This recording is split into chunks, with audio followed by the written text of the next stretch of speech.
Driverless cars are one of those futuristic technologies that always seem to be just around the corner, but never actually arrive. Now, some excitable entrepreneurs are once again proclaiming that the era of the robo-taxi is upon us. And this time there may be some more substance behind the spin. Waymo, which is owned by Alphabet, the owner of Google, is operating commercial services in several US cities. Driverless cars can also be spotted on some Chinese streets. And Tesla founder Elon Musk, who's the living embodiment of premature hype, has promised his robo-taxi service in Austin, Texas, any day now. But there's a big difference between developing a working technology and building a viable business. And making a profit from driverless cars depends on lots of other factors, starting with the cost of the vehicles.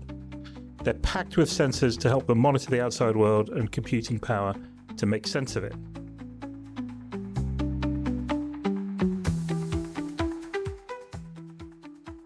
So this week on The Big View, we're going to take robo-taxis for a financial spin. It's what we do at Reuters Breaking Views. We tap our best sources around the world for fresh insights on the biggest stories, business, finance, and economics. I'm your host, Peter Thalarsen.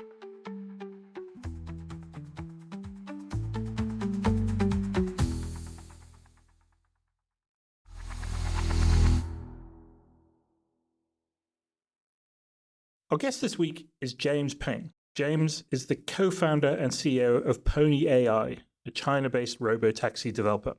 Prior to founding Pony AI in 2016, he worked at Baidu, the Chinese internet company, and at Google. He has a PhD from Stanford University and a degree from Tsinghua University. Before we hear from James, I'd like to introduce Katrina Hamlin, a Hong Kong-based columnist who's been paying close attention to the Chinese auto industry and to driverless cars for the past few years. Katrina, welcome. Thank you. So you've been digging into this topic for Breaking Views, and you were recently in Shanghai for the auto show where there was a lot of talk about self-driving cars. So tell me, are you convinced? Is the hype becoming reality? You know, I'm coming around, and that's quite a big thing because although I took my first ride in a robo-taxi last year when I was at the previous China auto show, for a long time, I really wasn't convinced. And if you look back through our archive, you'll see that in the stories that I wrote just, a year ago. But recently, I've started to change my mind. And what is sort of making the difference as far as you're concerned? Two things. So on the tech side of things, when I first started to look into this, it felt like it was impossible to scale these businesses, because where the cars could go, it's basically very, very limited by the data that was available, whether or not companies could constantly update and expand the digital maps that they were using, and also whether or not they could gather data by gathering lots of information from different cars that were actually on the road. And recently, I've heard all kinds of different ways that companies have been able to get around these problems. So that's one thing. The second thing is the costs. When I first started looking into these things, we were talking, 6-digit figures for the cars, and these numbers are falling really, really rapidly. That was really a theme at the auto show in Shanghai this year. And so you put those two things together, they have a greater ability to scale and therefore grow the top line. The costs are coming down. I would say we're getting to a point where there might be something left for the bottom line at the end of all this. And that's when it gets, I think, really exciting for investors. And, it's time for us to have a closer look.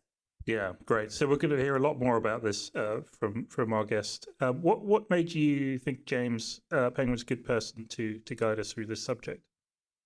A few different things. So his company, Peng AI, was one of those that actually showed new robo-taxi models in Shanghai this year.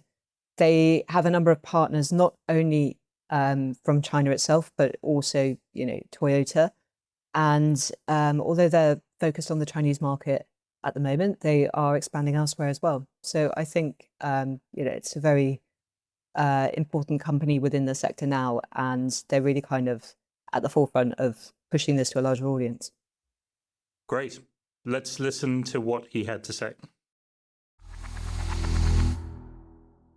James, welcome. Thank you so much for joining us today. Now, I was really keen to speak with you because we've been writing a lot about self-driving cars recently. And this is a technology that seems to have been just around the corner for decades.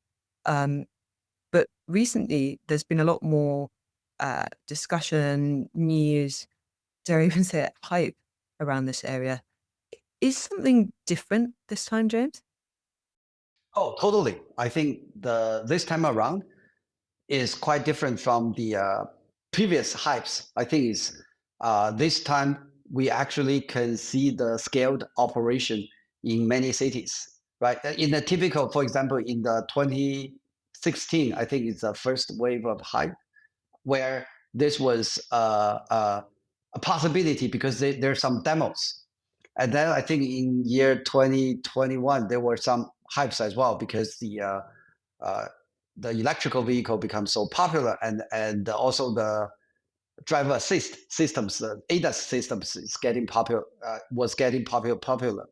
But this time around, for example, Waymo in San Francisco, Tesla is about to launch in Austin. And for example, for us in Beijing and Guangzhou, and some other players, we actually have fully driverless operations in these cities where the users can use app to get a driverless ride safely and seamlessly. I think seeing is believing. So this time around, you can actually experience it. And I think that's a huge difference. I think for our audience who are extremely finance focused, the other thing that we've sort of been waiting to see with our own eyes, as it were, is the business model. Can you explain what is the business model that's making that possible now? Yes. So essentially, when we have the fully driverless vehicles, you can think of what we are working on is to build a virtual driver, essentially the driver that can drive 24/7. In order to fully utilize the driver, we launch them like a taxi application. So we call them robo-taxi, right? A virtual driver that drives a taxi 24/7, like a ride-hailing vehicle that can take a passenger from A to B and charge the fare. So that's the business model. And another reason that now it's getting so popular because the cost of the vehicle and also the operational cost have dropped to a level where it actually can be a profitable business. So I think that's probably another reason. It's not owning this is a maturing business model, but also it's finally we can see that there's going to be a margin on the application, and that is can be a possibility of turning profit. Yeah. Can you give us a sense of what sort of timeline you see for that happening? No, I think no. I mean, currently it's already happening that we have operational margin, meaning that excluding all the R&D costs, just looking at the cost of the vehicle itself, the operational cost on the vehicle, and using the fare we charged, we can already break even on a per vehicle basis. So I think that's a huge milestone. In order to have a company or a more broad scale profitability, then the key challenge is then by adding more vehicles. Yeah.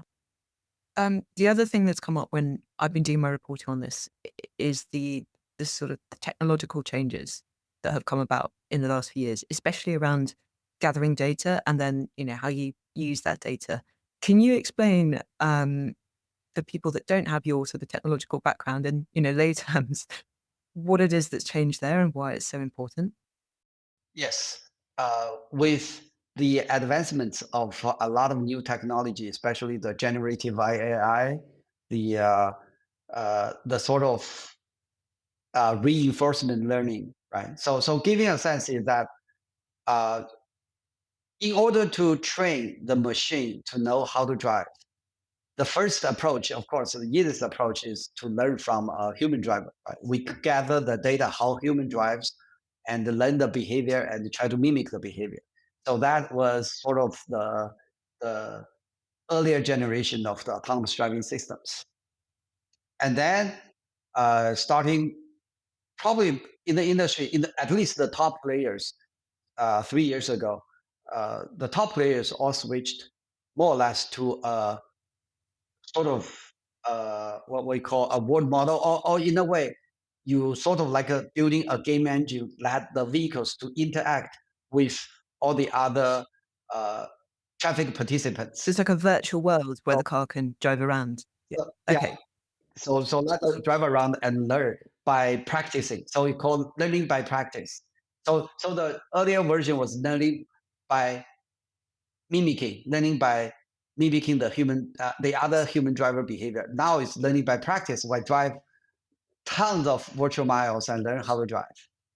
Okay. I remember when I was speaking with one of your colleagues about this for the first time, and my mind was kind of blown as I tried to understand this. And the thing that I really struggled to grasp was how would you make sure that your virtual world had all of the possible situations that could come up on a real road, even the ones that are extremely unexpected. Um, how do you make sure that your virtual world has kind of taken care of those corner cases? Yeah, first and foremost, this virtual world are not imaginary. It's actually based on the real world data. It's just based on the real world data, we can generate different permutations. Give you a specific example, an intersection. Once we gather data of a particular intersection, we can make the intersection a bit larger, make the road instead of a straight angle, make it maybe 30-degree angle. So instead, so in a way, this virtual world actually has more combinations or more scenarios than the real world, but it's also based on the real world. And then another benefits of this virtual world is we let as I said, it's like a game engine. We can let different vehicles, different vehicle type, pedestrians, bicyclists, all intact in there, and you can have different behaviors to them. So essentially, because this is done in virtual world instead of real one, so the cost is really low. I mean, the computational power and everything. So you can do it many times and let the our vehicle to actually learn and become better. I see. Are you able to put some numbers around the cost factor that you alluded to there? How much more affordable is it to do things this way rather than go out into the real world and gather reams and reams of data to try and capture all of these different scenarios? The thing that in the real world driving, for example, probably 99%, it's very trivial, it's boring, right? If you drive, I mean, 99% of the time, there's nothing. You drive on a straight road, nobody around you. The rare case or the corner case is really rare. But in the virtual world, you can inject the rare cases very often, right? You can have it practiced many times. So I think the effectiveness is probably several magnitude higher. So maybe analogy. So it's sort of in the real world driving, you are doing simple plus and minuses all the time, and then occasionally you have a calculus problem you have to solve. But in the virtual world, I can just I can delete all the plus and minuses and just have calculus for you to do. So essentially, you practice the hardest problems all the time. I see. I see. The other thing that obviously has to be in place for these businesses to thrive is a really strong regulatory system. How has that been evolving? And you're in, a few different markets now. So can you sort of give us a sense of the variations between different places? Yeah, sure. Mobility transportation system is a highly regulated industry, right? It's directly related with safety, with the efficiency of our whole total transportation systems. So it's by nature it's a highly regulated industry because there were no relevant regulations in place. So essentially, many cities come up with a way to sort of building a regulatory framework for the testing of autonomous driving on the open road. And then later on comes up with regulations for the operation. Operation, I mean, that you can take passengers and charge fares. So I think the regulatory framework is also just like how we develop the software and the systems. It's an iterative process. It's very hard to imagine what to regulate if you don't know what's there in place. So I think in many places, for example, when we are testing and operating in Beijing, in Guangzhou, we actually work with the local regulators, sort of hand by hand, uh, where our technology developed to a certain degree, and then we convince the regulator that this is the set of standards we should follow to actually issue a license to do certain tests. And then so it's a lot of practicality in there. So I think the regulation and the technology development is sort of in place. I don't think there's too much of a mismatch. Mm. And sort of to tie all those different things together, one of the elements that's really different about this transportation service is there is no driver in the car. I mean, that's the point of it. But you do have what we call remote monitors or supervisors who sit elsewhere and monitor a number of cars at the same time, right, to make sure that everything is going as it should. And in the conversations I had, building up to this interview, I found that there were a lot of different opinions about exactly how many cars one person could be responsible for, and also what did it mean to be a remote monitor? Are they just watching to see what happens and then, reacting later if there's a problem? Or do they actually have the ability and the mandate to take over control of the car and to try and avert disaster if they can see something is about to go wrong? So can you explain a little bit what your thinking is on the situation now and how that's going to evolve? Yes, yes.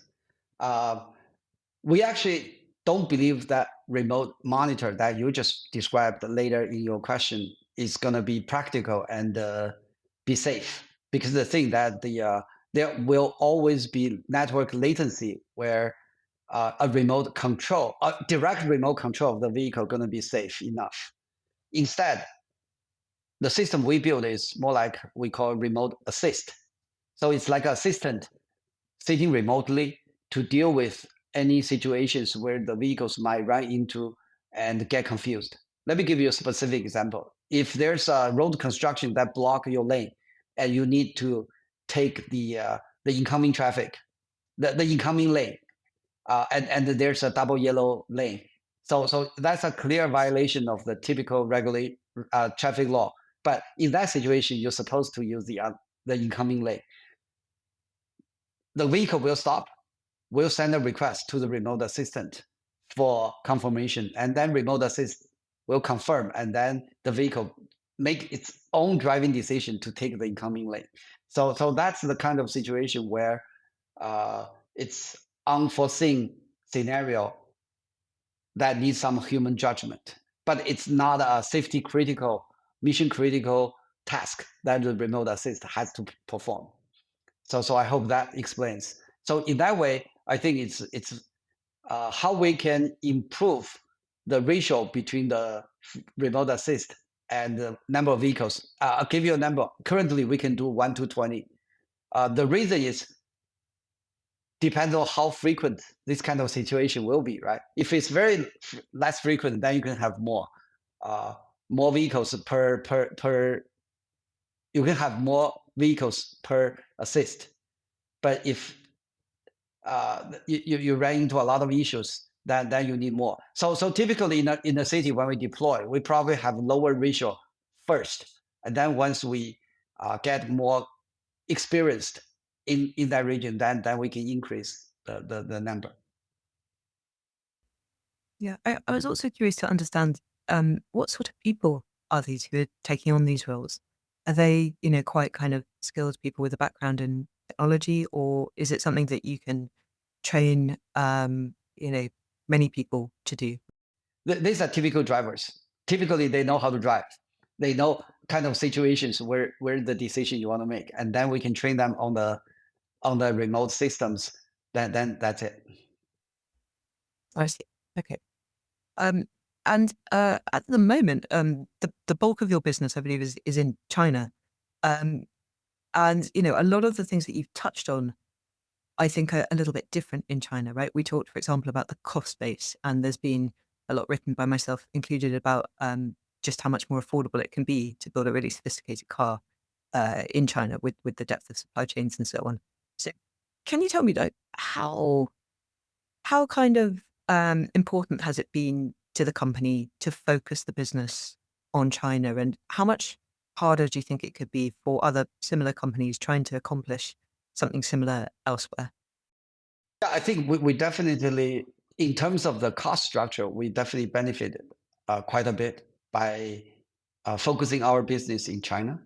Uh, because for our latest generation of the systems, the all the components, including LiDAR, the computer chips, everything else is actually already widely used by the L2 ADAS systems, so that we can share the supply chain, which means the cost on them will be much lower. I think that's definitely is a benefit that we uh, enjoyed by having a matured supply chain. I think for elsewhere, they probably can import the similar components as well. I don't think this is really a high, uh, really on there's a much of a restriction on the export of those components. But I think having the proximity to those supply chain is probably made your development a bit easier. I see. Um, and even in China, where I look at your financials and those of other similar companies, we haven't quite broken even yet. Even if, as you say, that's perhaps not far off. I see analysts estimating 2028, 2029 might be the time when that happens. So in the meantime, it's still quite a capital intensive business. And I wondered if you could talk to us a little bit about how you see your fundraising in the years ahead before you turn a profit.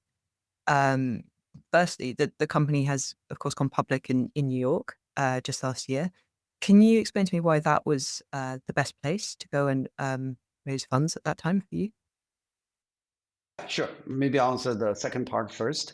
I think the Nasdaq being a mature public market, that it enjoys the participants from the capital around the world, and by listing in the Nasdaq, I think giving us one thing is access to capital, the other is the reputation of being a US listed company. I think in the case when we were listed last year, I think that was the decision we make to be listed and gain us the access to the capital.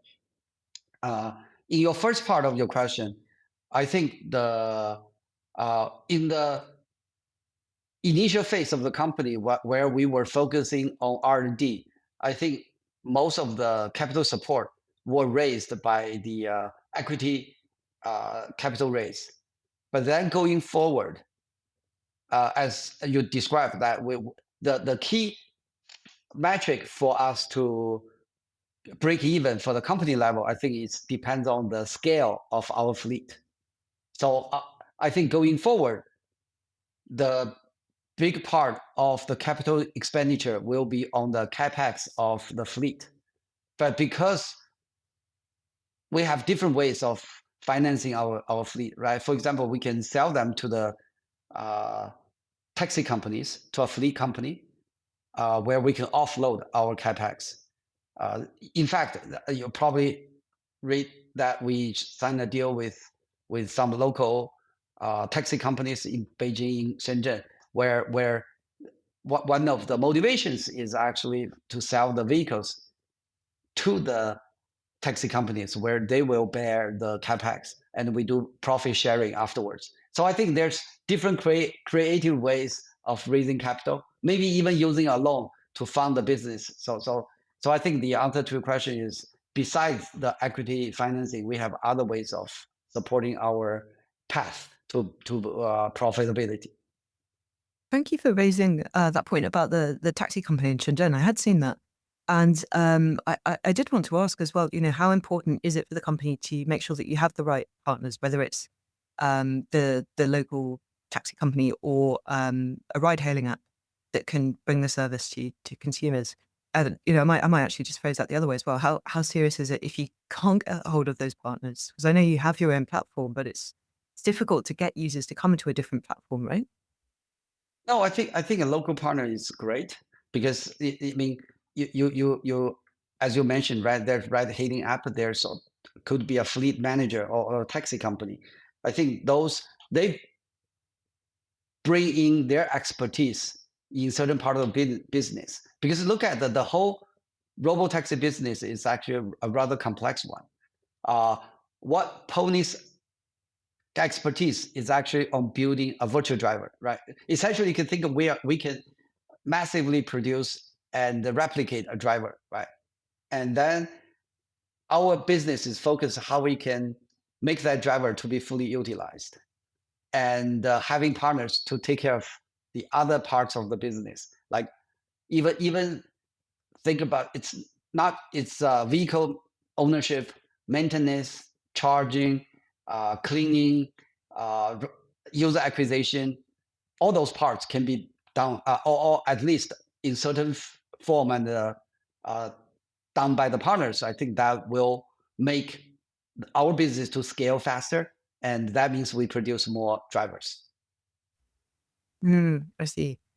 And the other thing, related to that I wondered about is how do you avoid a situation where you get into a sort of like dangerous level of competition with your peers? Like in lots of new technology sectors, especially in China, we've seen companies come in with exciting new technology like this, and when they go face to face, they start using aggressive discounting and pricing to expand their market share. Um, is this something that you guys are going to be able to avoid either by working with partners or through other means? I think that's one reason. Another reason is actually even we are fiercely competing with our peers, we're still a small. I mean, at least in the foreseeable future, we are going to be a small part of the total mobility, right? In a way, we are supplement to the existing ride-hailing or taxis. Uh, their pricing is our benchmark. It's not. I don't think the pricing is depends on the competitors. It's more benchmarking benchmarked by the ride-hailing fares and the taxi fares. So I think that's at least in the foreseeable future, will probably going to be a small portion of the total mobility sector. So that's I think that's assuring that we will not have fierce price war with our direct competitors. But tell me a bit more about that. How do you see that looking longer term? Do you think you'll continue to be a sort of small part of the transport sector?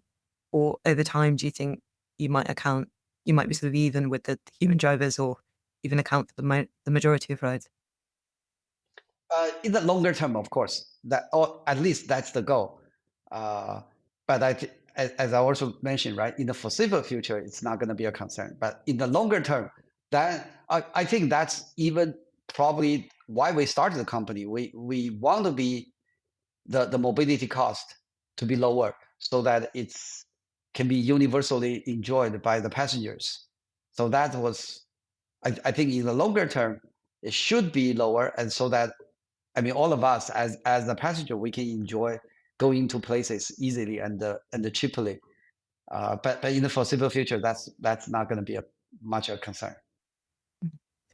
And if I could circle back to my earlier question about fundraising, I'm based here in Hong Kong, and we have seen a lot of auto companies coming to Hong Kong, especially since the 2021 boom. Do you think that then there might be more companies like yours listing in the city in the near future?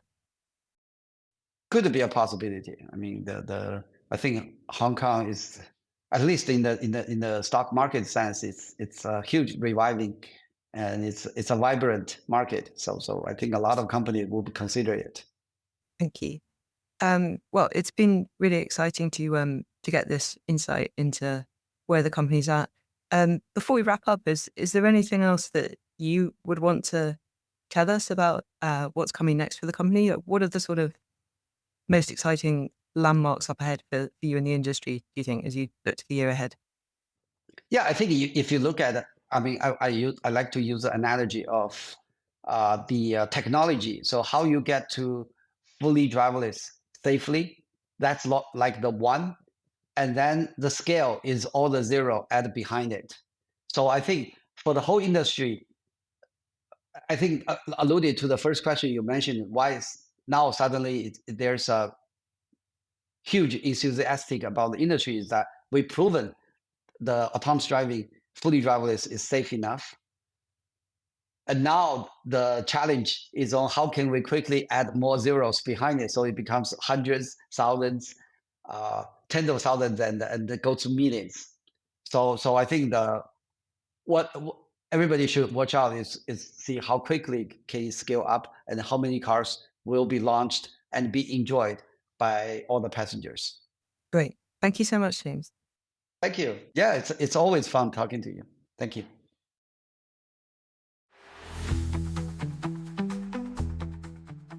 That's all we have time for this week. Thanks to James and Katrina for that fascinating discussion. And as always, thanks to you for tuning in. This podcast was produced by Aditya Srivastav in Bengaluru. You can listen to a new episode of The Big View every Tuesday on the Reuters app or your favorite platform. Don't forget to check out our sister podcast, Viewsroom, every Thursday, as well as the other big podcasts from the Reuters team, Reuters World News, daily dose of the biggest global stories, and Reuters Econ World, a weekly deep dive into economic concepts behind the headlines. If you like what you heard, please follow The Big View and let us know what you thought. And check out our views on the biggest stories in business and finance every day at breakingviews.com and reuters.com.